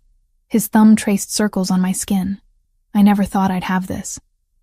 Never let myself want it because my world seemed too dangerous for this kind of happiness. It is dangerous, but it's also ours." I covered his hand with mine. "We'll figure out how to keep them safe. Both of them. All of you." Joseph shifted to hover over me, his weight on his elbows. "You, Daniel, this new baby, and any other children we decide to have. That's my job now. Keeping all of you safe and happy. That's a big job. I've handled bigger." But his expression was serious. "I love you, Amanda. More than I thought I was capable of loving anyone. You know that, right?" "I know." I pulled him down for a kiss. "I love you too. Even when you're being dramatic about protecting us from threats that haven't even materialized yet. Someone has to worry. You're too busy being practical and handling everything with grace. One of us has to be." I ran my fingers through his hair. "Now stop talking and come here." He did. And for a while there was nothing but us and the life we were building together. Complicated and dangerous and absolutely worth every risk. Outside, Miami's night sounds filtered through the windows, and in the next room, Daniel slept peacefully, protected by more security than most people could imagine, and more love than any child could need. This was our life now. Imperfect, sometimes scary, but ours. And I wouldn't trade it for any amount of simple safety. 2 weeks after the engagement dinner, I stood in front of the full-length mirror in our bedroom, smoothing down the ivory silk dress that Sophia had helped me choose. Simple, elegant, with enough room in the bodice to accommodate the early pregnancy that only Joseph and his family knew about. My hair was loose, the way Joseph preferred it, with small white flowers tucked into the waves. "You look beautiful." Sophia appeared in the doorway, already dressed in a deep plum gown. "Ready?" Nervous. I turned from the mirror. "Is that normal?" Completely normal. I cried through my entire wedding to Gabriel's father, and we divorced 3 years later. She crossed the room, adjusted one of the flowers in my hair. "But this is different. Joseph loves you in a way I've never seen him love anyone. You're doing the right thing." The ceremony was planned for the back garden of the Key Biscayne house, overlooking the ocean. Small and intimate, just Joseph's sisters and their families, a few trusted business associates, and Marco's security team positioned discreetly around the perimeter. Nothing elaborate. Nothing that would draw attention we didn't want. Maria appeared with Daniel, who was dressed in a tiny suit that made him look impossibly grown up for 9 months old. He reached for me immediately, and I took him carefully, mindful of my dress. "Your son has been charming everyone," Maria said. "Gabriel's been watching him while we got ready. He's good with babies. He gets it from you." I kissed Daniel's forehead. "Thanks for handling him while I was getting dressed." "That's what aunts are for." Maria's expression turned serious. "Amanda, I know this world is scary sometimes. The things Joseph does, the dangers that come with being part of this family. But you should know that we protect our own absolutely. You and Daniel and this new baby, you're ours now. Nothing will hurt you while we're here." The certainty in her voice reminded me of Joseph. That same absolute conviction that family was worth any cost. Julia knocked on the doorframe. "It's time." Joseph's getting impatient downstairs. The walk down to the garden felt surreal. Sophia carried Daniel while I held a small bouquet of white roses, my hand shaking slightly as we approached the setup overlooking the water. Joseph stood under a simple arch decorated with more flowers, wearing a dark suit that made his eyes look almost black in the afternoon light. When he saw me, everything else faded. The guests, the security team, the elaborate setup. None of it mattered except the way he was looking at me like I was the only thing in the world worth seeing. The ceremony itself was brief. Traditional vows with a few personal additions. Joseph's voice steady as he promised to love and protect me and our children for the rest of his life. When it came time for my vows, I had to pause to steady my voice. "I promise to love you even when you're overprotective." To trust you with my life and our children's lives. To build this family with you, whatever that takes. I squeezed his hands. You saved me when I needed saving, and now I choose you every day. The officiant pronounced us married, and Joseph kissed me with enough intensity that someone in the audience whistled. Daniel, in Sophia's arms, made a complaining sound about being ignored, which made everyone laugh. The reception was casual, tables set up on the patio with Cuban food from Joseph's favorite restaurant, and a small cake that Maria had somehow managed to organize despite the short timeline. I moved through it in a daze, accepting congratulations and trying to eat something despite my stomach being nervous. Joseph found me by the railing overlooking the ocean, brought me a glass of sparkling water since I couldn't have champagne. You okay? You've been quiet. Just overwhelmed. Good overwhelmed. I leaned against his side. We're actually married now. We are. You're stuck with me officially. He wrapped his arm around my waist, his hand settling naturally over where our second child was growing. No backing out now. Wouldn't dream of it. We stayed like that for a moment, watching the sun start to sink toward the horizon, turning the water gold and orange. Behind us, I could hear his family laughing. Daniel's gurgling voice as Gabriel entertained him, the normal sounds of people who loved each other being together. I need to go to a meeting tonight. Joseph's voice was apologetic. The Russians want to renegotiate part of our agreement. It shouldn't take long, maybe 2 hours, but I need to be there. Tonight? On our wedding night? I know. I'm sorry. But this is important. And if I don't show it, looks like weakness. He turned me to face him. Stay here with security. Marco's team will be around, and my sisters are staying for dinner. I'll be back before Daniel's bedtime. I wanted to argue, wanted to insist that surely one night could wait, but I'd agreed to understand his world, and this was part of it. Business didn't stop for weddings or convenience. Okay, but you owe me. I'll make it up to you. He kissed me thoroughly. I promise. Joseph left an hour later, taking most of his security detail with him. Marco stayed behind with 2 other men, positioned around the property.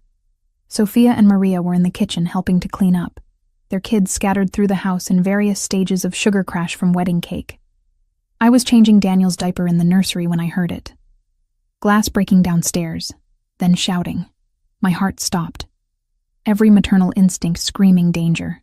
I scooped Daniel up, held him against my chest, and moved to the door. Marco's voice came from the hallway, urgent but controlled.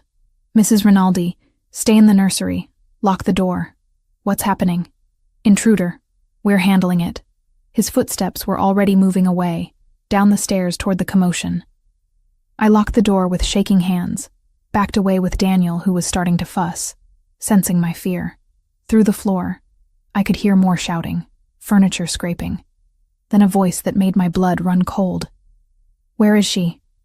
Where's Amanda? Ryan. He'd found me.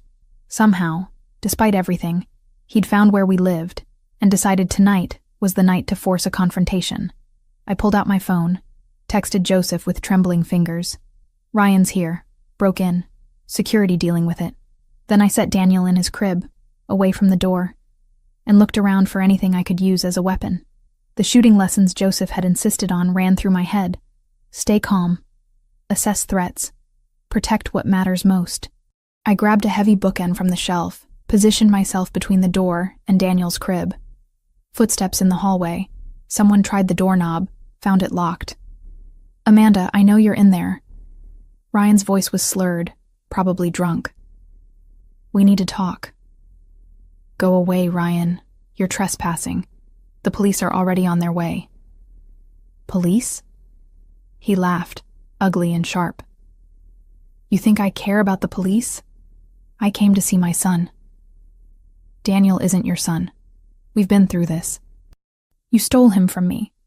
Stole my life, my wife, everything. Ran off with some rich criminal and act like you're better than me now. The doorknob rattled violently. I heard wood splintering, but the door held. Joseph had insisted on reinforced doors throughout the house, and I'd thought it was paranoid. Now, I was grateful. Ryan, stop. You're drunk, and you're making this worse. Just leave and we can forget this happened. Forget. Another impact against the door. You ruined my life, and you want me to forget? Below, I could hear Marco shouting orders, more footsteps thundering up the stairs. But Ryan was right outside the door, and he was determined. I set down the bookend, pulled out my phone again. If he got through the door, I needed evidence. Needed something that would put him away permanently. Ryan. I kept my voice steady, louder than necessary so the phone would pick it up. Why are you here? What do you want? I want what you took from me. The door shuddered under another impact. I want my son and my wife back. I was never yours to take. And Daniel was never yours to claim. I moved closer to the door, making sure every word was clear. You abused me for 3 years. Told me I was worthless. That no one would ever want me. Then you showed up in that cafe and mocked me for being pregnant with someone else's baby. You lost any right to my life when you chose to be cruel. I wasn't cruel. I was honest. You got fat and lazy, and I told you the truth. I was pregnant and scared, and you humiliated me in public. Anger was replacing fear now, giving me strength. You've spent months trying to punish me for moving on, for finding someone who actually treats me with respect. But this ends tonight, Ryan. You're trespassing, threatening me and my child, and you're going to prison for it. The door burst open suddenly, the lock giving way. Ryan stumbled through, his face flushed and furious, and I saw in his hand what looked like a tire iron. You think your criminal husband can protect you from everything? He took a step forward. Think you're so special now with your big house and your new family? I think I'm done being scared of you. I stood my ground between him and Daniel's crib, phone still recording in my hand. And I think you're about to find out what happens when you threaten someone under protection. Marco appeared in the doorway behind Ryan, weapon drawn. Drop it. Now. Ryan spun, raising the tire iron, and Marco moved with professional precision.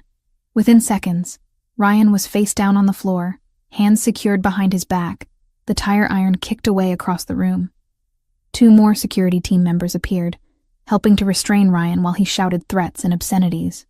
I turned away, went to Daniel's crib where he was crying from the noise and chaos, scooped him up and held him close. It's okay, baby. It's over. You're safe. Sophia rushed in moments later, Maria right behind her. They took in the scene, Ryan being dragged out by security, me holding Daniel while trying not to shake. Are you hurt? Sophia's hands were on me, checking for injuries. Did he touch you? No. I locked the door, and he couldn't get through until Marco got here. I showed her the phone, still recording. I got everything.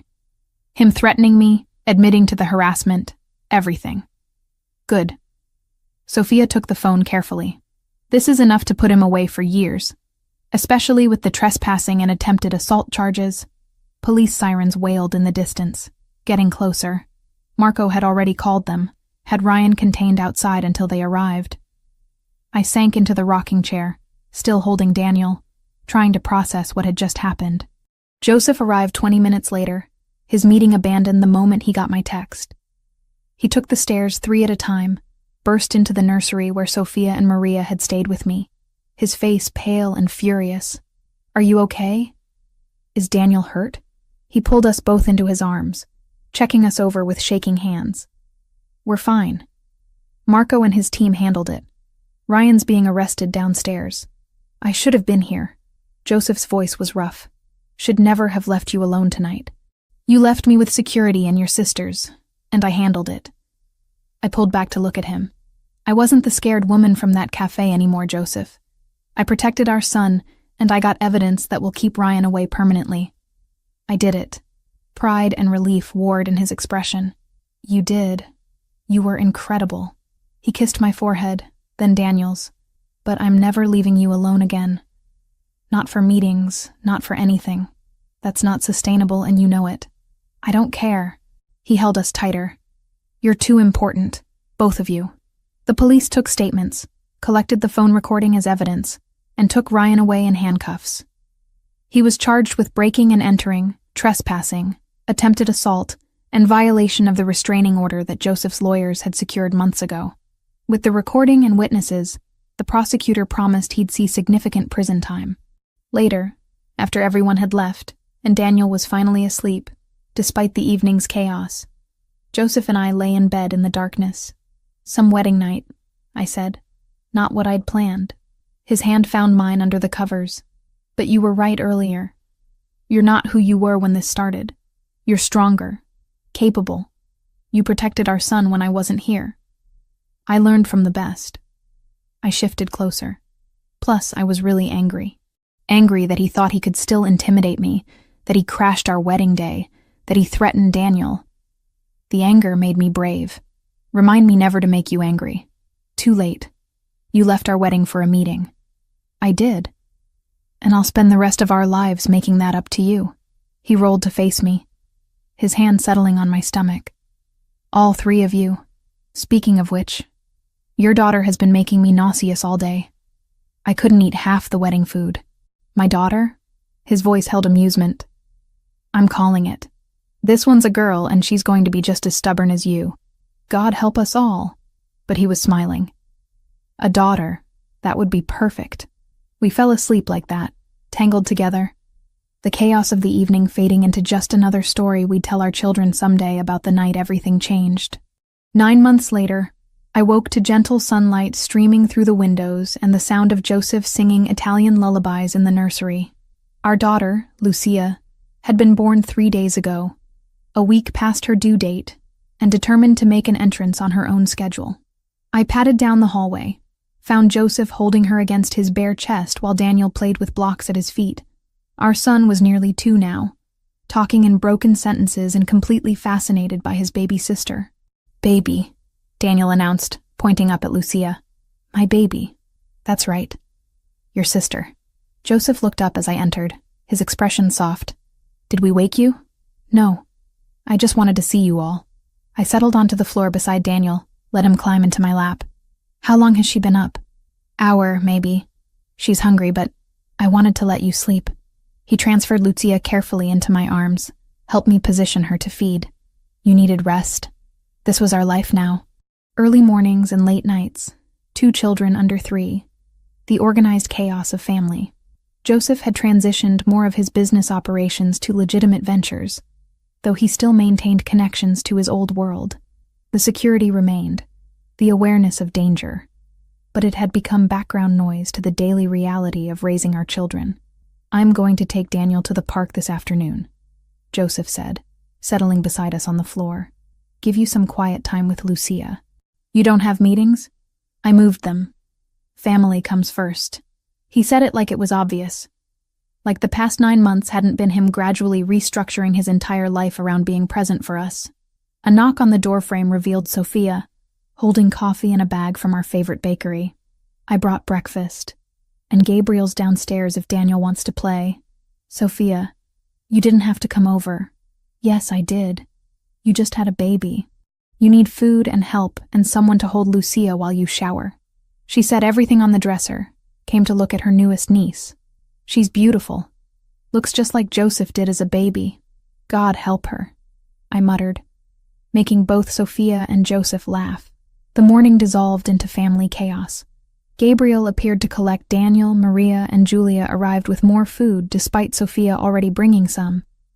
And suddenly our quiet morning was full of voices and laughter, and people who loved us.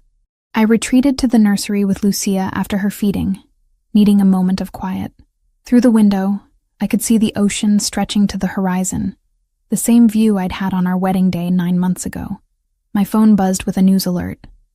Local headlines, nothing important. But one item caught my attention.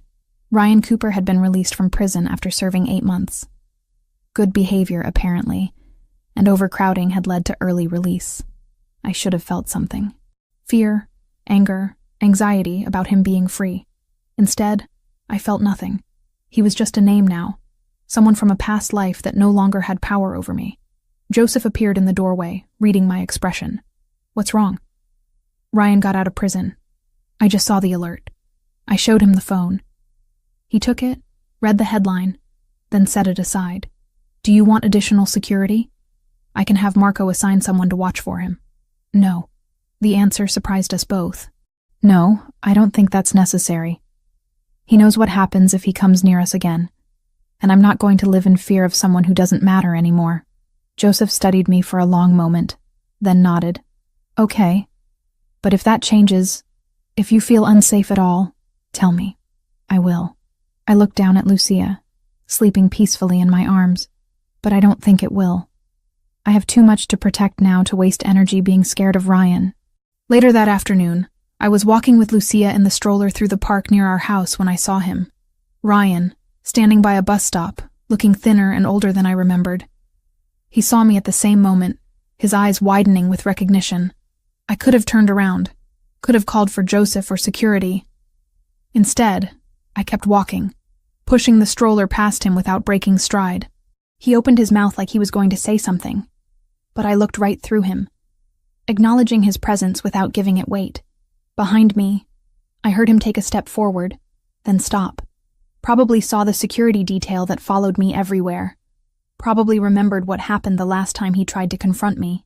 I didn't look back, just kept walking with my daughter, toward the playground where Joseph was pushing Daniel on the swings, toward the family we'd built from broken pieces and second chances. That night, after both children were asleep and the house was finally quiet, Joseph and I sat on the back patio overlooking the ocean. He had his arm around me, my head resting on his shoulder, both of us exhausted but content. I saw Ryan today, I said into the comfortable silence. At the park. Joseph tensed slightly. Did he approach you? No, I just walked past him. He didn't matter. I lifted my head to look at him. A year ago I would have been terrified. 6 months ago, I would have at least been nervous. Today, I felt nothing except grateful that I'm here with you, instead of still trapped in that life. You were never trapped. You just needed someone to believe you could do better. You did more than believe. You made it possible. I kissed him softly. Thank you. For everything. For saving me in that cafe. For giving me work and safety and love. For being Daniel's father and Lucia's father and my husband. For building this life with me. Thank you for letting me. His hand found mine in the darkness. For trusting me with your heart and your children. For choosing this complicated, sometimes dangerous life because you loved me enough to make it work. Inside, Lucia started crying through the baby monitor. We both sighed, then laughed. Your turn, I said. My turn? I did the last 2 feedings, and I pushed her out of my body 3 days ago. Your turn. Joseph stood, pulled me up with him. How about we both go? Tag team. We went inside together, picked up our crying daughter together, settled into the nursery's rocking chair together with Lucia between us. This was our life now. Imperfect and chaotic, and filled with early mornings and constant vigilance. But it was ours, built from nothing into something that mattered more than anything else in the world. Through the window, Miami glittered in the darkness, full of danger and opportunity, and people living their own complicated lives. But in this house, with my husband beside me and our children sleeping peacefully, I had everything I'd ever wanted, and more than I'd ever dared to dream was possible. Ryan Cooper was free somewhere in that city, but he no longer had power over my story. That belonged to me now, to the family I'd chosen and the life I'd fought to build. And nothing, not my past or present dangers or future uncertainties, could take that away.